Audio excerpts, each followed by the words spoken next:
किसानों के जो मुतालबात हैं वो जायज़ हैं, इस पर हम गुफ्तगू करेंगे। मियां उमर मसूद साहब सदर पाकिस्तान किसान इत्तेहाद के हमारे साथ मौजूद हैं। उमर साहब बहुत शुक्रिया प्रोग्राम के लिए, आपने वक्त निकाला। आज ज़रा हम तफसील से ये बात करेंगे कि ये इशू शुरू कहाँ से हुआ, ये गंदम जो इम्पोर्ट हुई उससे हमारे मुल्क को क्या नुकसान हुआ, और आप लोग के जो अभी मुतालबात हैं वो हैं क्या, ये जो इशू है इस वक्त जो हुकूमत जिसकी बुनियाद पर ख़रीदारी में ताख़ीर कर रही है, ये मसला क्या है असल में? जी बिस्मिल्लाहिर्रहमानिर्रहीम। सर सबसे पहले तो आपने जो कहा पॉलिटिकल इशू वाला, सबसे पहले तो मैं ये बता दूं कि देखें हम नून लीग के सपोर्टर हैं, मैं हूं, मेरे जनरल सेक्रेटरी हैं, इसी तरह हमारे सीनियर वाइस प्रेसिडेंट हैं, उनको बल्कि 1 माह के लिए डिटेंशन ऑर्डर भी उनके निकाल दिए गए पाकपतन से साबर नियाज। हम लोग मुस्लिम लीग के इस नून लीग के सपोर्टर हैं, उसके बावजूद हम पे जानबूझ के इस इशू को ख़राब करने के लिए इल्ज़ाम लगाया जा रहा है कि हम शायद ये PTI के लोग हैं। ऐसा हरगिज़ नहीं है। दूसरे नंबर पे जहाँ तक आपने इशू की बात की है, तो इशू ये है कि देखें निगरान हुकूमत ने सबसे पहले ये स्टोरी स्टार्ट हुई सोयाबीन की इंपोर्ट से। सोयाबीन GMO सोयाबीन के जहाज़ जो रिजेक्टेड सोयाबीन था वो पाकिस्तान इंपोर्ट किए गए।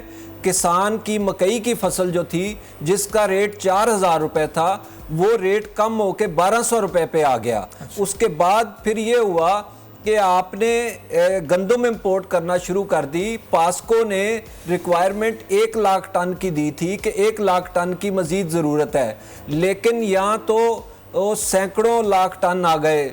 और फिर देखें कि आपने ये ज़्यादती की कि काकड़ साहब को एक प्रोग्राम में मैंने सुना उनके, वो फरमा रहे थे कि जी ये WTO के तहत कोई भी हर बंदा आज़ाद है, वो गंदम पाकिस्तान में ला सकता है।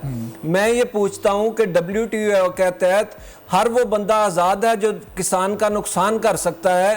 किसान की गंदम आपने पिछले 2-3 साल में देखा कि हमें तहसील से बाहर, तहसील बाउंड्री, फिर डिस्ट्रिक्ट बाउंड्री, और उसके बाद जो था सूबे की सूबा बंदी की हुई थी। हम अपनी तहसील से बाहर गंदम नहीं ले जा सकते थे। तो फिर आप पूरी दुनिया से गंदम कैसे आ गई? यूक्रेन से जो ख़राब गंदम थी, जो ज़ाया करने वाले थे, वो आपने पाकिस्तानी कौम को आटे की शक्ल में खिला दी।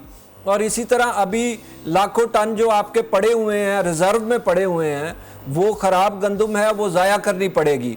और अभी आप जो तमाशा हमसे खेला जा रहा है पास्को की मद में, पहले तो मैं पास्को की बात करूंगा कि पास्को 30% लेता है, तकरीबन ऑलमोस्ट 30% परचेजिंग करता है। सही। और गवर्नमेंट 70% लेती है। जी नहीं, provincial government 70%, POCSO federal government को रिप्रेजेंट करता है। तो पास्को का रेट जो है रिश्वत का, वो सर एक बैग पे 700 रुपये रिश्वत है इस टाइम। और अगर आप किसी भी सेंटर, मैं चैलेंज से कहता हूं कि आप एक सेंटर भी चेक कर लें, वहां पे अगर आपको 10 ओरिजिनल किसान भी मिल जाएं, तो मैं जिम्मेदारी से कहता हूं कि मैं हरजाना उसका दूंगा, मैं माफ़ी मांगूंगा अगर मेरी बात गलत हो।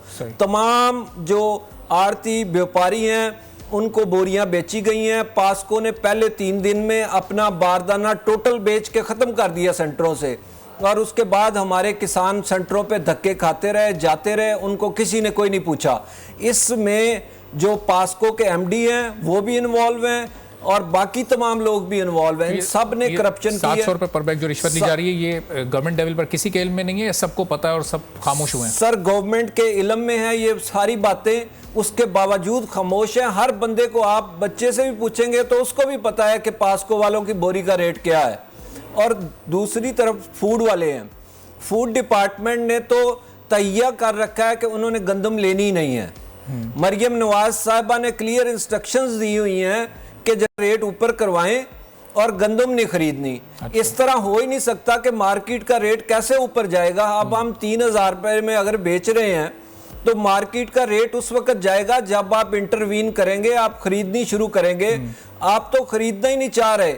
अगर आप अरबों खरबों रुपए के प्रोजेक्ट्स दे सकते हैं, डेवलपमेंट पे लगा सकते हैं और चांद पे जा सकते हैं, वो हमारी गंदम ही एक आपको दुखती है कि आप उस गंदम को नहीं खरीदेंगे, हमारी तबाही करेंगे, और इसके अलावा कुछ नहीं है। अच्छा, वजह इन्होंने बताई कि नमी की वजह से नहीं खरीद रहे, चूंकि फिर स्टोरेज में इशू होगा, वो ख़राब होने का खदशा है। तो ये क्या नमी इस साल कुछ ज़्यादा हो गई है? पिछले सालों में नहीं होती थी, ये इस बार ये वजह क्यों जाहिर की जा रही है? सर ये बहाना है, बिल्कुल सरासर झूठ का पलंदा है।